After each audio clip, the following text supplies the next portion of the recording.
They sailed as Blackbeard, not because that was his name, but because that was how he was born. They called him Blackbeard because when he stepped from the smoke, when the sea wind caught the darkness hanging from his face, when the burning cords glowed beneath his hat like embers from hell itself, men forgot how to breathe. Before the stories, before the legends, he was just a sailor. A man who looked out across endless water and realized that the world belonged to those brave enough to take it. The sea was cruel. The sea was hungry. It swallowed ships. It swallowed dreams. And sometimes it swallowed men. But Edward Teach refused to be swallowed. He learned every current, every storm, every weakness hidden inside fear.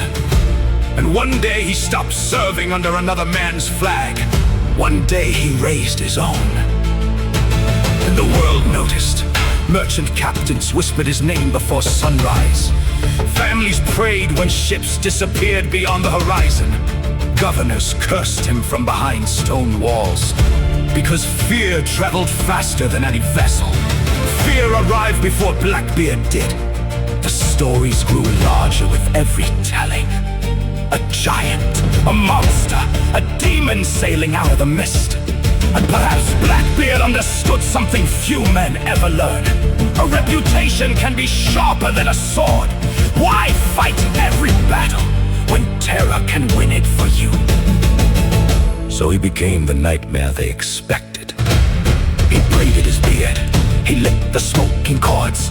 He stepped through clouds of drifting fire. And sailors who saw him believed they were staring into the face of judgment. Cannons thundered, wood splintered, flags fell, and ship after ship surrendered without a fight.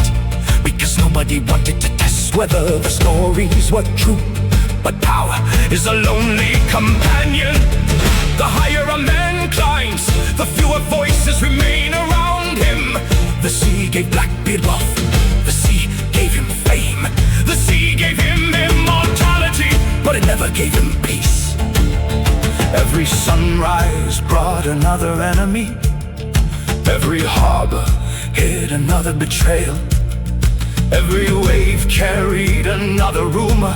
And eventually the world decided it had seen enough. Governors demanded his head. Hunters sharpened their blades. Warships searched every inlet and channel. The chase had begun. Then came Ocracoke, the final morning, the final tide, the final chapter. Smoke drifted across the water. Steel met steel, men shouted, cannons roared. The sea itself seemed to tremble. Blackbeard fought like a man, refusing to surrender. His legend, not his life, his legend. Because deep down he knew that men die, but stories survive. The battle closed around him, blow after blow, wound after wound, until finally the pirate who had terrified oceans stood at the edge of eternity and fell. The sea took him at last, just as it takes everyone. Yet somehow, it did not keep him. Because centuries later, we still speak his name. We still imagine the smoke, the dark beard, the burning embers, the black flag against the gray horizon. And somewhere in the distance, beyond the crashing waves, beyond history, beyond truth itself, Blackbeard still sails, not as a man, but as a legend.